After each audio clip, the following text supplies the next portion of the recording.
안녕하세요. 3년 연애 끝에 얼마 전 결혼을 했는데 결국 이혼을 결심한 30대 여성입니다. 저도 남들처럼 사랑하는 사람과 가정을 꾸리고 저랑 남편 반반씩 닮은 아이를 낳고 그렇게 평범한 가정을 꾸리고 싶었는데 인생이 참으로 쉽지가 않네요. 남들이 미리부터 시댁 식구들 만나봤자 좋을 거 없다고 해서 남편한테 프로포즈를 받고 나서야 시댁 식구를 만나기 시작했거든요. 그런데 생각해보면 그게 오히려 문제였나 싶기도 해요. 진작에 이상한 집구석인 걸 알았더라면 괜히 제 인생에서 3년이란 시간을 남편과 낭비할 이유도 없었을 테니까요. 남편하고는 지인의 소개로 만났어요. 다만 처음부터 남녀 사이로 연애나 결혼을 목적으로 두고 만났던 건 아니고 제가 당시 취미생활이 하나도 없어서 이것저것 시도를 해보는 중이었거든요. 그런데 지인 중 한 사람이 그 얘기를 듣더니 자기가 아는 사람이 사진을 정말 잘 찍는다면서 한번 그 사람한테 배워보는 게 어떻겠냐는 거예요. 그래서 얼떨결에 남편을 소개받았습니다. 하지만 솔직히 남편의 사진 실력은 제 기대 이하였어요.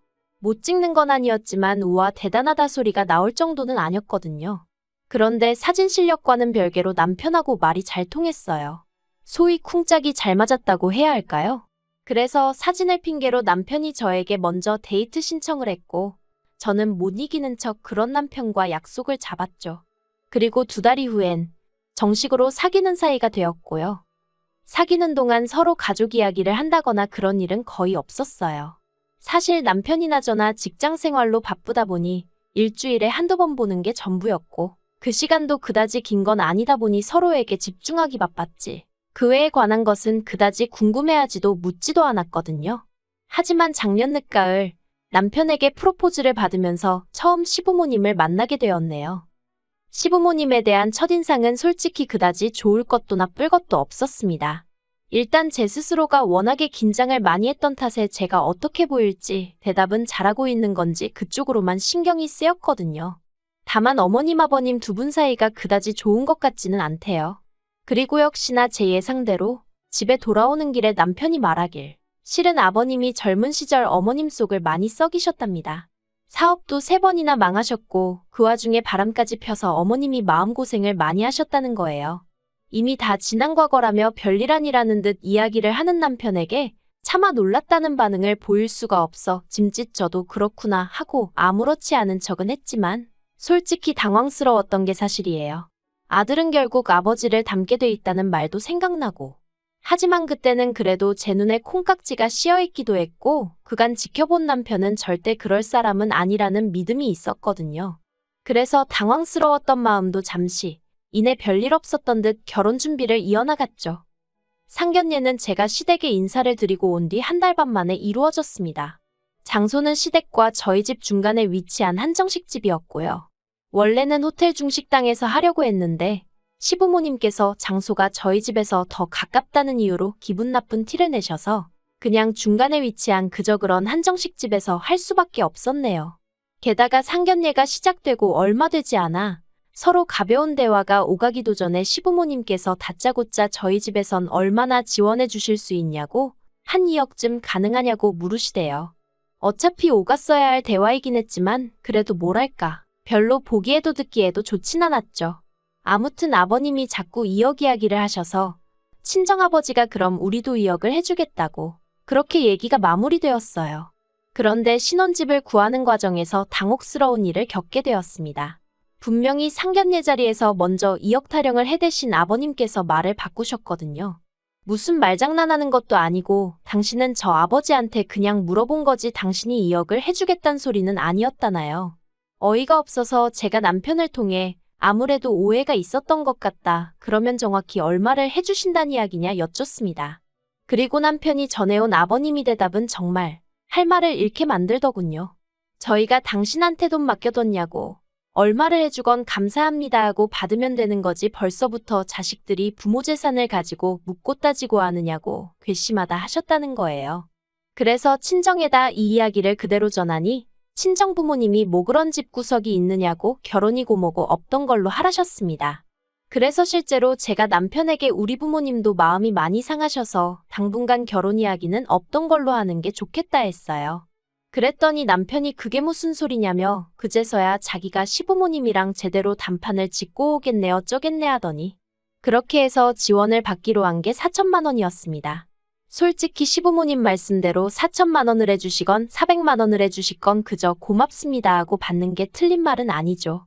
시부모님 두 분이 열심히 고생하셔서 번 돈이니 저나 남편이 결혼을 핑계로 무조건 요구해서는 안 되는 거고요. 하지만 시부모님이 돈을 빌미로 저나 저희 부모님을 대하는 과정에서 마음이 많이 상했던 게 사실이에요. 그래도 다행이라고 해야 할지 친정 부모님께선 원래 해주신다던 2억 그대로 지원해 주시겠다 하셨습니다. 사위가 얼마나 예뻐서도 아니고 사돈한테 잘 보이자고 그런 건 더더욱 아니고 하나뿐인 딸. 제가 고생하는 게 보기 싫어 해주시는 거라 하셨어요. 그리고 그런 저희 부모님 앞에서 남편은 제대로 고개를 들지 못했죠. 하지만 여기서 끝이었으면 얼마나 다행이었을까요? 문제는 그나마 주시기로 한 4천도 이 핑계 저 핑계를 대시며 안 주시는 거죠. 나중엔 말씀하시기를 저희 잔금 치르기로 한 날 하루 전에 주시겠다더니 막상 당일이 되어 연락을 드리니 이번엔 또 배탈이 나서 은행에 못 가고 계신다대요.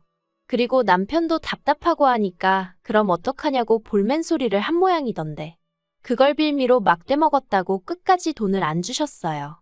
그리곤 며칠 뒤 말씀하시기를 어차피 그 돈 없이도 잔금 잘 치르고 하지 않았냐며 그땐 저희가 너무 괘씸해서 주기 싫으셨답니다.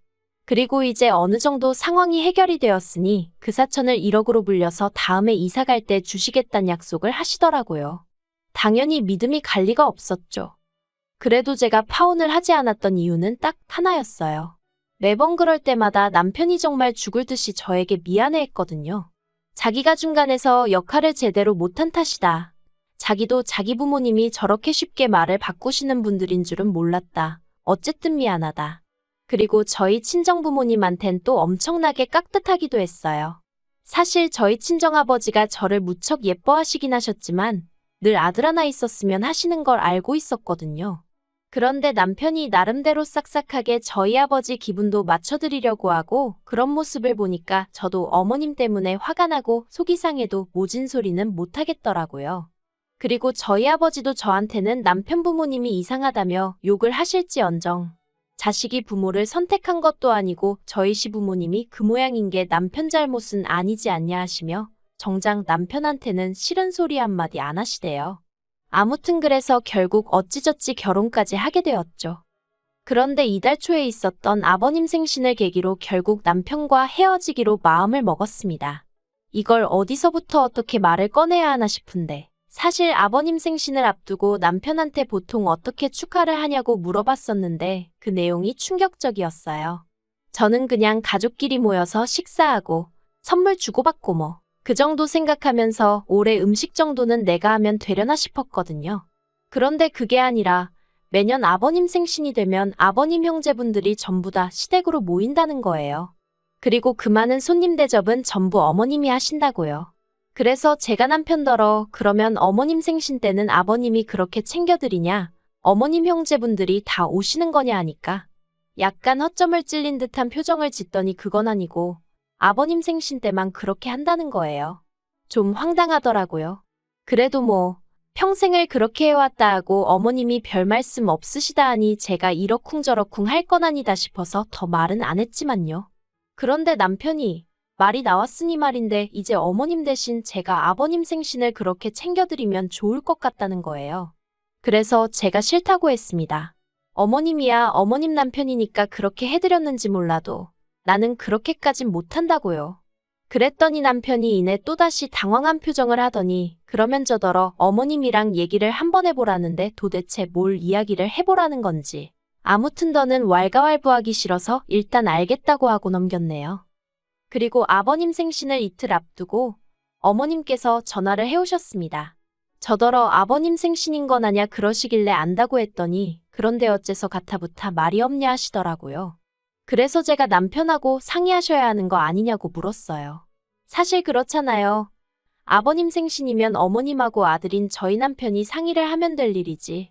남편을 건너뛰고 저랑 무슨 이야기를 하시고 싶으시단 건지. 게다가 아버님 생신인 걸 제가 안다고 제가 먼저 무슨 얘기를 하겠어요. 가뜩이나 남편한테 들은 이야기도 있는데. 아무튼 제가 그렇게 나가자 어머님이 남자애가 뭘 알겠냐고 걔랑 얘기를 하겠냐면서 저더러 내일 출근하지 말랍니다. 회사에는 아파서 못 간다고 하든 어쩌든 이야기를 잘하고 시댁으로 오라는 거예요. 시댁에 와서 토요일 아버님 생신상에 차릴 음식을 같이 좀 하자고요. 황당해서 잠깐 말문이 막혔지만 제가 그렇게는 못한다고 했습니다. 제 도움이 정말 필요하다 하시면 토요일 아침에 갈 수 있도록 노력은 해보겠지만 회사까지 빠져가면서 그렇게는 못한다고요. 그리고 문득 든 생각이 정 도움이 필요하시면 남편한테 얘기해보시라고 했어요. 남편이야말로 자기 아버지 생신인데 어머님이 그 정도로 도움이 필요하다시면 연차라도 내야 하지 않겠냐고요. 그랬더니 어머님이 뜬금없이 저더러 친정에서 그렇게 배웠냐입니다. 친정까지 들먹이시는데 저라고 좋은 소리가 나갔겠어요? 그래서 저희 친정에선 부모님 생일상 때문에 자식더러 회사 못 가게 하는 적이 없어서 배우고 말고 할 게 없었다고 했죠. 그리고 결국 이튿날 저는 시댁 대신 회사에 갔어요. 그랬더니 남편도 서운한 티를 팍팍 내더라고요.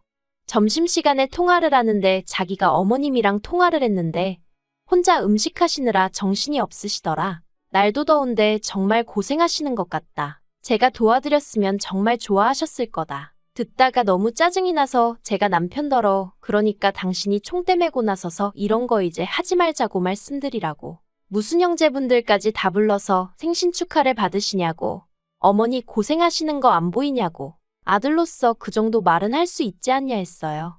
그랬더니 남편이 제가 자기 아버지를 몰라서 그렇다면서. 모르긴 뭘 몰라. 자기가 사업 망하고 바람피고 어머님한테 개차반이라고 다 말해줘 놓고. 물론 그 소리를 입 밖으로 내진 않았지만요. 그리고 아버님 생신당일이었어요. 1시부터 점심 식사라고 하셨지만 그래도 혼자 고생하셨다는 말이 마음에 걸려서 오전 10시쯤 시댁에 도착을 했어요. 그랬더니 어머님이 뭐 이렇게 일찍씩이나 왔냐면서 한껏 빈정거리시대요. 거기서 저도 마음이 많이 상했죠. 그런데 뒤이어 느지막이 기상하신 아버님께서 저를 보시곤 내년부턴 군소리 말고 네가 차려라 하시는 거예요. 그래서 제가 남편을 쳐다봤습니다. 내심 남편이 무슨 말이라도 해주길 바랬거든요. 어제 서로 나눈 얘기도 있었으니까요. 그런데 남편이 자긴 아무것도 모른다는 식으로 먼 산만 보고 있는 게 아니겠어요? 어이가 없어서 아버님한테 저는 못한다고 했습니다. 어머님이야 전업주부시고 아버님 아내니까 이렇게 해주셨는지 몰라도 저는 이렇게 못한다고 대신 생신 때 맛있는 데 모시고 가서 식사 대접하겠다고 했죠. 하지만 이내 말은 똑바로 해놔야지 싶어서 형제분들은 빼고요라고 덧붙였습니다. 까놓고 매해 무슨 잔치 해드릴 일 있나요? 아무튼 저도 마음이 상했지만 저 때문에 어머님 아버님도 마음이 상하신 게 눈에 보이대요. 솔직히 제가 뭘 잘못했다는 생각은 안 들었지만 그래도 어째서인지 죄송스러운 마음이 들긴 했고요. 그래서 그때부턴 나름대로 싹싹하고 빠릿빠릿하게 움직이면서 분위기에 맞춰드리고 있었어요. 그런데 어느덧 아버님 형제분들 오시고 술도 한두 잔 들어가자 아버님이 대뜸 요새 장사치들이 얼마나 돈을 더럽게 버는지 아냐입니다. 장사하는 인간들이 하는 말은 하나 믿을게 못 된다면서 오죽하면 장사꾼 똥은 개도 안 먹는다는 소리를 하시는 거예요. 게다가 뭘 하셨더라. 장사하는 놈들은 돈밖에 몰라서 자식 교육은 나 몰라라 하더라. 내가 아는 누구도 자식 새끼가 싸가지가 있네 없네. 그러면서 슬며시 저를 보시는데 아, 나들으라고 하시는 말씀이구나 싶은 게 저희 친정부모님이 두 분 다 동대문 상가에서 30년째 장사를 하고 계셨거든요. 그리고 결국 저랑 남편 결혼할 때 시댁에서는 한 푼도 안 해주셨고 저희 친정에서 다 해주셨잖아요. 하지만 맹세컨대 그걸로 저나 저희 부모님이 시부모님한테 생색 한번 제대로 낸 적 없는데 아무튼 그러면서 괜히 이재성 씨를 들먹이셨습니다. 당신들은 뼈대 있는 가문이지만 옛날부터 특이한 성씨들은 죄다 천한 성씨라면서 그리고 장사치들이 그 처한 성씨를 쓴다는데 제 성씨가 진짜 특이한 성씨거든요. 정말이지. 점점 열이 뻗치는 게 더는 못 참겠더라고요. 그래서 아버님한테 그만 좀 하시라고 한마디 했어요. 그리곤 에라 모르겠다 싶어서 요새도 누가 사람 성씨 따지고 그러냐고. 요샌 다 재산 따지고 인품 본다고. 저도 재산이나 따지고 인품이나 볼 걸 그걸 안 본 게 너무너무 후회가 된다 하곤 뒤도 안 돌아보고 제 집만 챙겨서 뛰쳐나왔습니다. 그러자 남편이 불이 나게 쫓아와서는 그래도 이렇게 가면 어쩌냐면서 앞으로 시부모님을 어떻게 보려고 그러냐대요. 그래서 안 보려고 그런다고 소리를 질렀죠. 내가 너 뭘 보고 결혼한 건지 착하디 착한 마음씨? 그것도 생각해보니 죄다 헛소리라고 아주 그냥 되는 대로 저도 막 내뱉은 것 같아요. 너무 성질이 나니까 말이 되나 안 되나 따질 새도 없었거든요. 그래서 결국 이튿날 남편한테 이 결혼 없던 걸로 하자 했어요. 다행히 혼인신고는 서류 작성까지 다 끝내놓고 같이 가서 신고할 시간이 여의치가 않아 못하고 있었는데 저희 조상님이 도우셨다 싶대요. 친정 부모님까지 저희 집에 오셔서는 남편한테 쓸데없이 우리 원망하지 말라셨어요. 그리고 시부모님한테도 전화하셔서 장사치니 뭐니 이상한 소리 하지 말고 나이가 많은 것도 아닌데 어디 가서 돈이라도 벌라고 아들 하나 장가 보내면서 부모가 돼서는 쪽팔리지도 않았냐고 한마디 하셨다네요. 진짜 양반 집구석이면 이런 경우 없는 짓거리 하겠냐면서요. 그리고는 뭐 결국 아버님하고 저희 친정아버지하고 서로 쌍욕하시면서 싸우신 것 같은데 저희 친정아버지 표정이 밝으신 걸로 봐서는 제가 걱정할 일은 없는 것 같습니다. 아무튼 이렇게 몇 달 만에 결혼 생활 종치고 나니까 여러 가지로 회의감도 들고 사람들 보기도 민망스럽고 정신이 없네요. 시간이 좀 걸리긴 하겠지만 그래도 더 깊은 수렁으로 빠지기 전에 발을 뺐다는 사실을 떠올리며 힘내서 이 시간도 견뎌봐야겠죠.